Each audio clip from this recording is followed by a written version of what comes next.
हे झाडांना कांदळ म्हणतात, कांदळ, खारफुटी. कांदळ कशाला म्हणतात तर ती खाऱ्या पाण्यात आणि खाऱ्या हवेत वाढतात म्हणून कांदळ. आणि ह्या कांदळाचा उपयोग इतर सजीवांसाठी खूप होतो. उदाहरणार्थ त्याची पानं खाली पडून कुजतात, त्यानंतर त्याचे किडे तयार होतात. किडे तयार झाले की किडे खायला मासे येतात, माशांना खायला पक्षी येतात, मग ती एक अन्नसाखळी तयार होते. दुसरी गोष्ट म्हणजे ह्या खाडीच्या माध्यमातून इतर लोक देखील आपला उदरनिर्वाह करतात.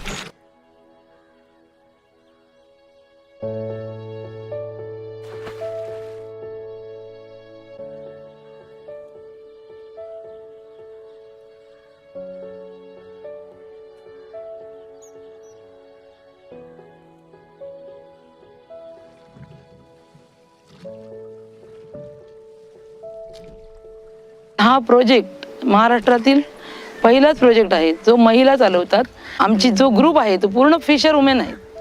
आम्हाला 2 बोट्स आहेत, त्या इंजिन विरहित आहेत, म्हणजे इंजिन नाही आहेत त्यांना. पर्यावरणाचं समतोल राखण्यासाठी आम्ही ते वळवतो. म्हणजे 10 टुरिस्टना आम्ही बोटमध्ये घेऊन त्या 1.5 किलोमीटरच्या अंतरात त्यांना मॅनग्रोव्ह स्पेशीज दाखवतो. हा प्रोजेक्टचा मेन उद्देश काय तर आम्हाला मँग्रोवची झाडं वाचवायची आहेत, ती जास्तीत जास्त कशी टिकवायची आहे हा आमचा प्रोजेक्टचा मेन मुद्दा. म्हणजे ह्या प्रोजेक्टमध्ये आम्ही पर्यटकांना फिरायला नेतो. त्यात 1 किलोमीटरच्या अंतरावर पक्ष्यांची नावे, म्हणजे पक्ष्यांचं ओळख, झाडांची नावे, त्यांचं महत्त्व, त्या कशाला हव्यात वगैरे हे सगळ्याचं महत्त्व आम्ही त्या फेरीत सगळं सांगतो.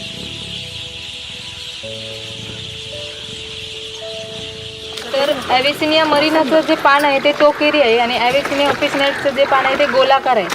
ह्या त्या 2 झाडांमधला फरक, बाकी सगळं सेम असतं. आमच्या इकडच्या बायका या मच्छीमारी समाजातील, पण काही जणी घरी असतात. मग ते घराकडचं काम म्हणजे काय, सकाळचं जेवण झालं की संध्याकाळी फ्री.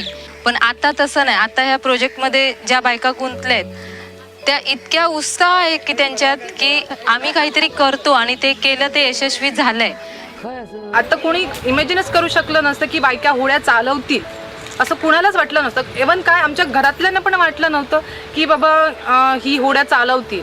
पण नाही, ते करून दाखवलं त्यांनी आणि हा प्रोजेक्ट सक्सेस त्यांनी केलाच आहे.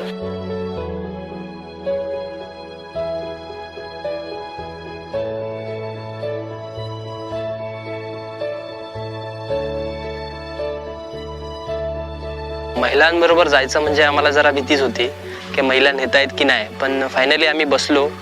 वेगवेगळे पक्षी, बगळे किंवा छोटे छोटे खेकडे किंवा छोटे छोटे प्राणी दिसायला लागले जाता जाता. ते आम्ही बघत बघत ओव्हरऑल आम्हाला त्यांनी घेऊन पण आले, पण असं वाटलं नाही की महिला चालवत आहेत.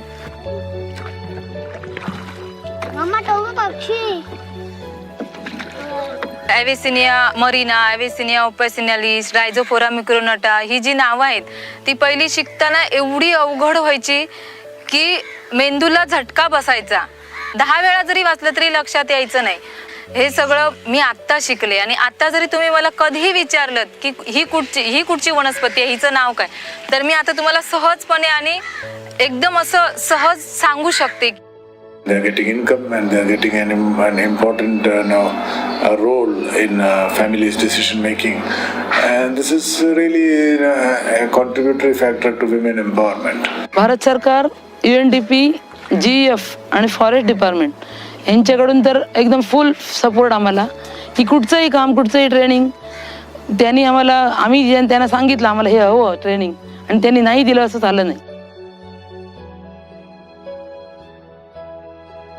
महिला दिनच्या अगोदरचा पेपर होता, त्याच्यात आमचा विषय आलेला, बातमी आलेली. त्याच्यात आमच्या महिलांना सागर कन्या हे नाव दिलं. सागर कन्या म्हटल्यानंतर आम्हाला एवढं बरं वाटलं, म्हणजे सागर कन्या हे नावच जणू कसं काहीतरी आम्हाला उत्तुंग भरारी मारते असं काहीतरी वाटलं.